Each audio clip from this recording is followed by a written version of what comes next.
The second thing is that it takes a particular interpretation of the differences to come up in the birth narratives with a flat contradiction.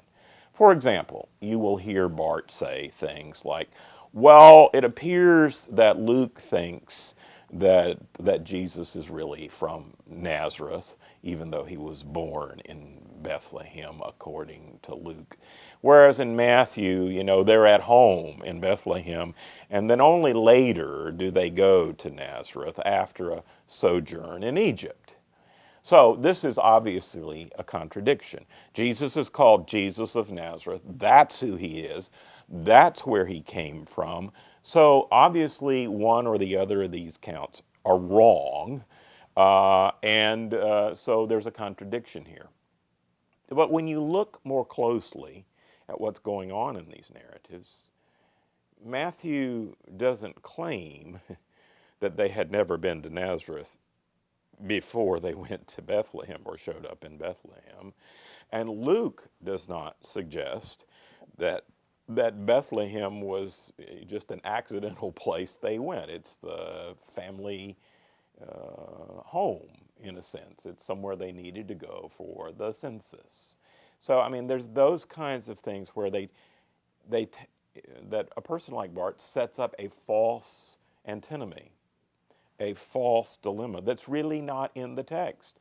I'm sure that Matthew or Luke would be raising their hand and saying, not so much. No, I actually was not saying that. You're overreading the evidence. So first, there's the problem of genre. Second, there's the problem of overreading the evidence.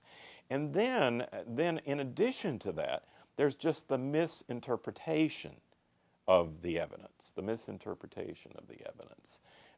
Let's take the cause célèbre, which he uses to discredit Luke, namely the whole issue of the census. The argument goes like this. Luke is claiming that there was a census by Quirinius when Quirinius was governor of Syria at about the time that Jesus was going to be born. Poor Luke, he didn't have his history straight.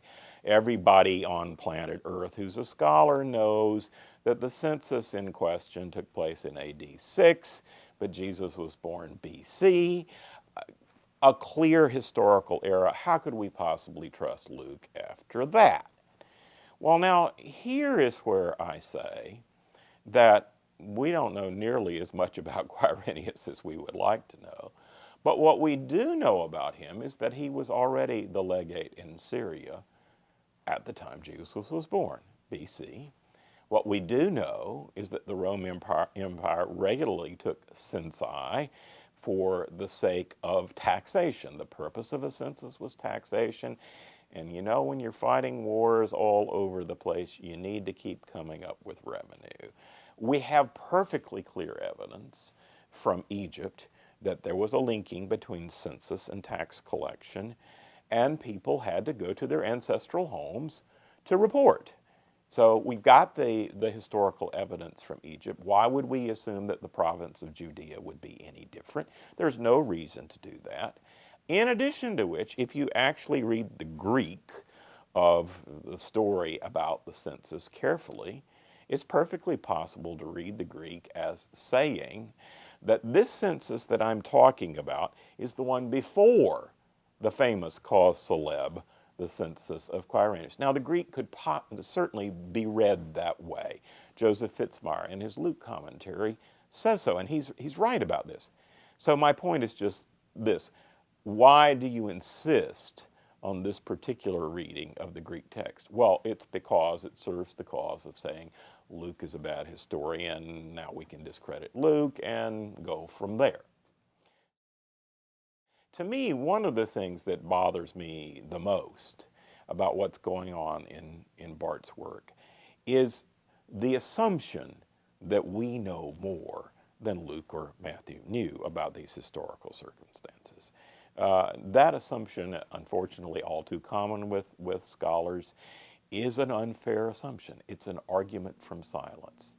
Because we don't have detailed evidence of a census around 2 to 4 BC, it must not have happened, right? That's an argument from silence. And, you know, I'm sorry, but you need an argument from evidence, not an argument from silence if you're going to make a case like that.